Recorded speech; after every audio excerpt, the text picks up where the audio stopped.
Bonsoir à tous, j'espère que tout le monde se porte bien. Alors, je peux voir l'engouement qu'il y a dans les commentaires, les différentes confusions qui se font. Alors, je fais cette vidéo spécialement pour répondre à tous ceux qui, jusqu'à maintenant, continuent de confondre le métier de QHSE à celui d'environnementaliste.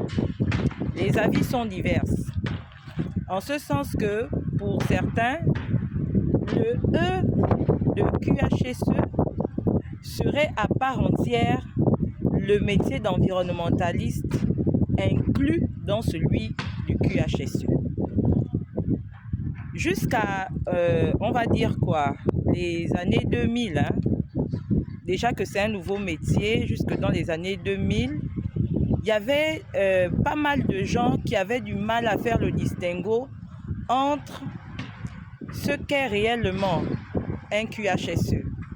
Et dans QHSE, environnementaliste en plus, ça crée un peu de la confusion. Voilà. Donc ici, je vais apporter une nuance pour que ceux qui confondaient encore ne confondent plus.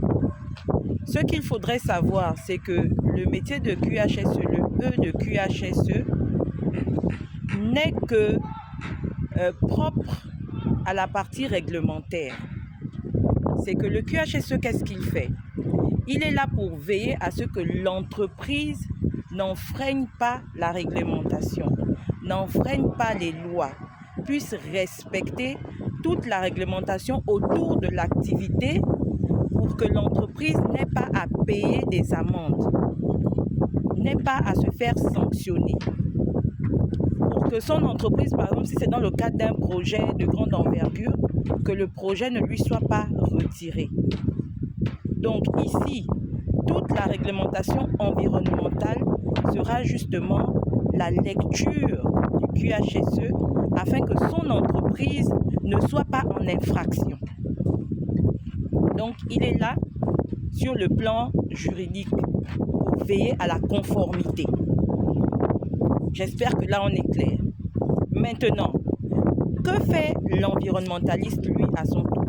Lui, il est le garant de la biodiversité.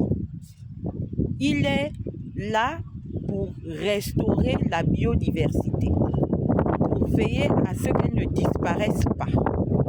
Et pour le faire, il va se frotter avec des sciences comme la biologie, comme la chimie, l'écologie, l'ingénierie énergétique pour les énergies renouvelables, par exemple, pour la transformation des déchets organiques en énergie, pour la restauration, la réhabilitation des forêts menacées.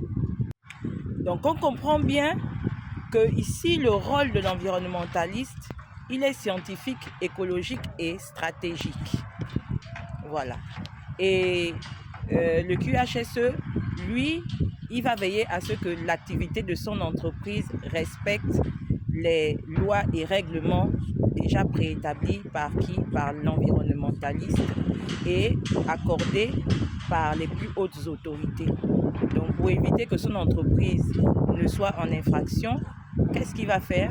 Il va justement écrire les procédures, il va établir les plans d'urgence, par exemple, comme on est dans le cas de l'environnement, en cas de déversement, par exemple, accidentel, il va justement définir les plans d'urgence de telle sorte que son entreprise puisse rapidement réparer le préjudice. Voilà en fait la différence. Donc, pour tous ceux qui se bousculent là, que je suis en train d'embrouiller peut-être X ou Y, il est temps justement que les confusions qui se faisaient dans le temps, on ne les fasse plus. Les choses ont évolué.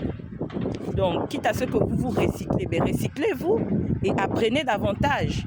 Essayez de voir de façon méticuleuse ce que fait l'environnementaliste et ce que fait le QHSE. Mais moi, ici, je suis là pour vous montrer exactement ce que fait l'environnementaliste. Et on ira même plus loin parce qu'on va décortiquer ensemble comment l'environnementaliste traite avec la chimie, comment il traite avec l'écologie, comment il traite avec l'ingénierie énergétique. environnementaliste, justement, qui va donner toute l'expertise nécessaire pour transformer, par exemple, les déchets organiques en énergie. Voilà la réalité du métier d'environnementaliste. Bon, pour les QHSE qui se disent qu'ils font également environnement, détrompez-vous, le suivi des réglementations de l'environnement, faire en sorte que votre entreprise soit en conformité, qu'elle n'enfreigne pas les lois environnementales. Certes, c'est de l'environnement, d'où le E présent dans l'acronyme QHSE, mais ce n'est en rien le métier d'environnementaliste à proprement dit. Merci, j'espère avoir été clair.